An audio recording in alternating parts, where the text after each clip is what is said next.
This is Newcap News with Kelsey Bloxham. Good evening and thank you for joining us. Emmett, it is do or die for the Heat, and I think you said it best when they are feeling the heat. They are. Unfortunately, they had a great regular season. That doesn't matter now as they have to win 3 in a row to advance to the provincials. Well, looking forward to that story. And Elise, I cannot believe the weather right now. It's unbelievable. I know, we've really been lucky these past couple of days. I mean, the snow is melting and it's really starting to look like spring outside finally. But right now in Lloydminster, we are sitting at 5 degrees, light winds coming in from the south at 8 kilometers per hour, and watching the sunset around the region right now. 5 degrees in the Lakeland region currently and 7 degrees in the Battlefords. I'll have more on your local forecast and what we're expecting this week coming up in a few minutes. It's that time of year when the stockade fills up with collectibles for the whole family. And there's hidden treasures have found a way to bring the whole community together. Elise Cox has more on the 20th Border City Collectors Show and Sale. From coins to collectibles, Barbies to Bobcats, the Border City's Collectors Show and Sale has it all. Everything from antiques to dolls to toys, construction toys, farm toys, coins, memorabilia. We've got movie memorabilia, we've got farm memorabilia, everything train memorabilia, you name it, it's here. This is the 20th anniversary for the show and it's gained a strong following. You get the whole family to come out, which is the one thing we like about the Lloyd show. It's even brought showcasers from around the province, like Edward Hillman from Spiritwood, Saskatchewan, who's been attending since it started. I just seen it advertised in one of the papers and decided, hey, I didn't have any access or didn't have any kind of a market over in this area, so I decided I would start attending, and it's been a really good show for the last 20 years. Over the last 20 years, the show has opened itself up to buyers looking for a special something. What have I seen here cool today? Well, is shopping with my husband and getting him what he needs for his birthday. Or sellers trying to make some extra cash. If you're wondering about something, what it's worth, if it has any value, here's the place to come. There's a lot of people here that have been in the business for years and years. And the secret to how it's become the biggest show in Lloydminster? People that are maybe not interested in toys are interested in some of the other items here, so there's something for everybody to see. We're all adamant about we enjoy doing it, we do it because we love it.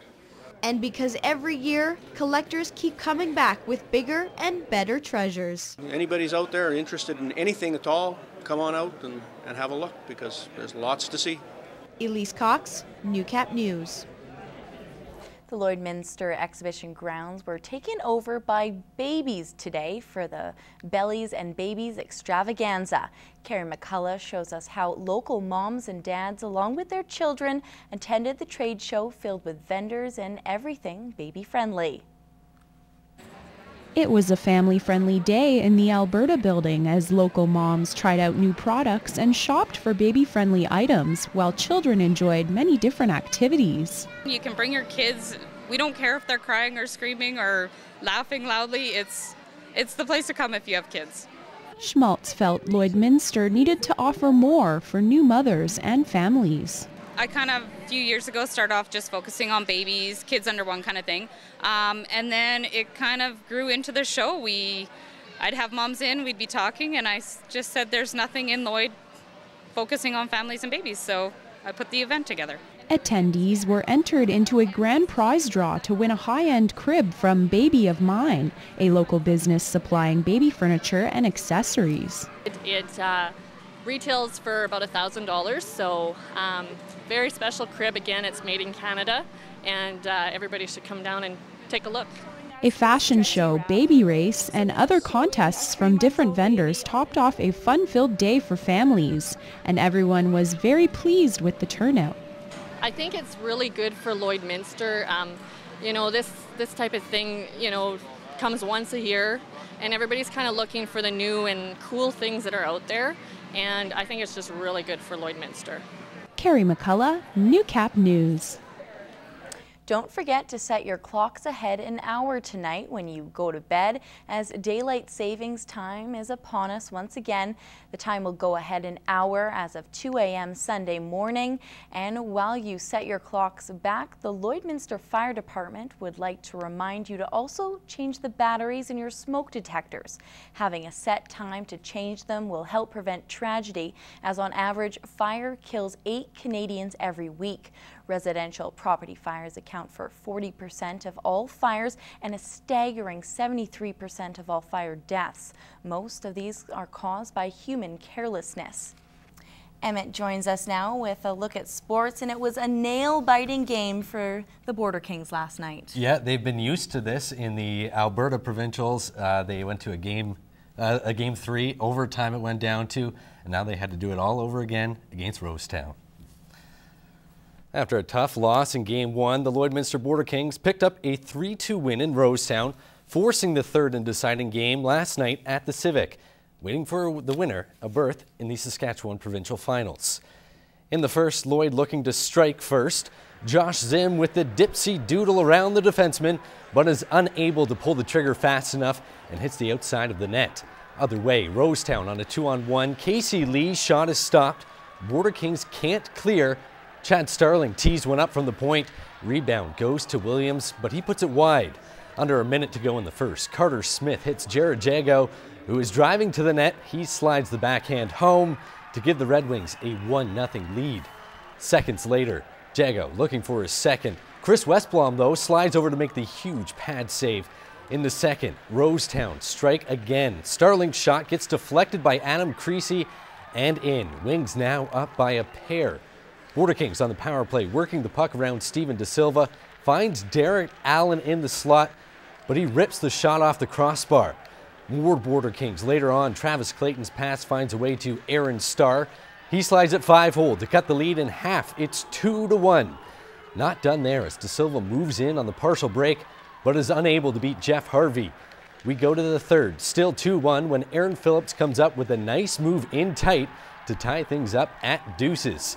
Minutes later, Rosetown retake the lead. Jago bats down the rebound and puts it away for his second of the night. Red Wings would add an empty netter as they go into the 4-2 win and take the best-of-3 series. We had plenty of opportunities early. We focus on that before the start of the game. You know, there's certain people that need to score when they have opportunities, and we didn't. And, you know, against a team that just doesn't quit, has some grit, and really wanted to win a hockey game, doesn't cut it. I thought when we tied it up in the third, I thought we had a chance, but you know, it's hockey. You know, we didn't. I thought they outworked us tonight, and it's a little disappointing. But like we said in the room, we got second life. Where you know we're not done. We're in the Allen Cup, so we got a month to prepare for it, and you know it's just disappointing. The third goal was huge. You know, on the bench when they did score to tie it up, you know, there was a bit of a lull, but the guys just sucked it up and they said, like, you know, we got to get this back. You know, we felt we had controlled the play for the most part, and we just needed one more break, and you know, and we got it. And you know, Lloyd, you know, full marks for their effort tonight. They played well, but I just thought our guys came with their best, and we were lucky. So. Meanwhile, the Lloydminster Universal Heat came home this weekend, needing to win 3 straight games against the conference-leading Edmonton SSAC Southgate Lions in order to advance to the provincial championships. The Heat showed some pressure early on Friday night, but were not able to capitalize on their chances. The team they're playing has the most potent offense in the league, led by 100-point scorer Gio Estefan and this kid, Tyler Benson. Edmonton led by 3 goals 30 seconds into the second. But instead of picking a corner to cry in, the Heat come back and pick top corner to score in. A couple minutes later, Mason Shaw will slide down the wing, mimicking the success of his teammate with a short side snipe in the left corner. Then, just 23 seconds later, the Heat pick top corner yet again to tie this baby up. Incredible determination by the young guns in this one. But the Lions won't lie down. They score 2 more before the period's over to lead by 2 heading into the third. Late in the period on the power play, the Heat have a couple golden opportunities in front. They can't bury them, but they do draw a cross-checking penalty. Delayed call. The Heat work it back to the point and try to catch the Lions sleeping. Sending it back to the point. They find the open cage. And with less than 2 minutes left to play, Edmonton gets another penalty.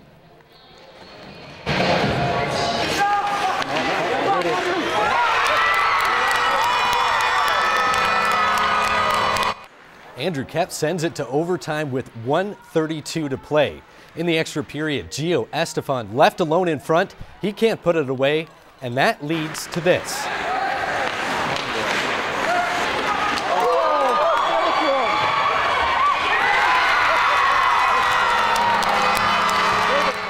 Mason Shaw is the OT hero. Just 7 goals all year, credited with a hat trick in Game 3 to keep the series alive. Today, the Heat back in action and again trailing by 2 halfway through the third. Cole Johnson finishes off the tic-tac-toe play with 9:30 left to make it a 3-2 game. Just 31 seconds later, it's Mason Shaw, the hero for Game 3. He finds a way to score from behind the net, and this game is also headed to the extra frame. Shaw is the Claude Lemieux of the Universal Heat in these playoffs. OT period, the Heat are pressing. Cale Clegg's point shot can't make it through traffic. Then he's not able to poke the puck away from the Lions as David Quenneville dances around him, the other defender, and fires it in the net, wrapping up this series in dramatic fashion. You know, throughout the whole series, I don't know if we ever had a lead, to be honest. It felt like we were chasing all the time, which is a tough way to play hockey, but, you know, a credit to our players for battling back. You know, 2 goals last night, then we came back and won in overtime. We were down by 2 goals again in the third tonight. Well, we battled hard. We were down 2 goals with 10 minutes left, and it shows the character of our team to battle back. It was a tough one in overtime. And that's your first look at sports. Stay tuned. Elise is in next with weather. That is all the time we have for this evening. Have a lovely night. Good night. Good night.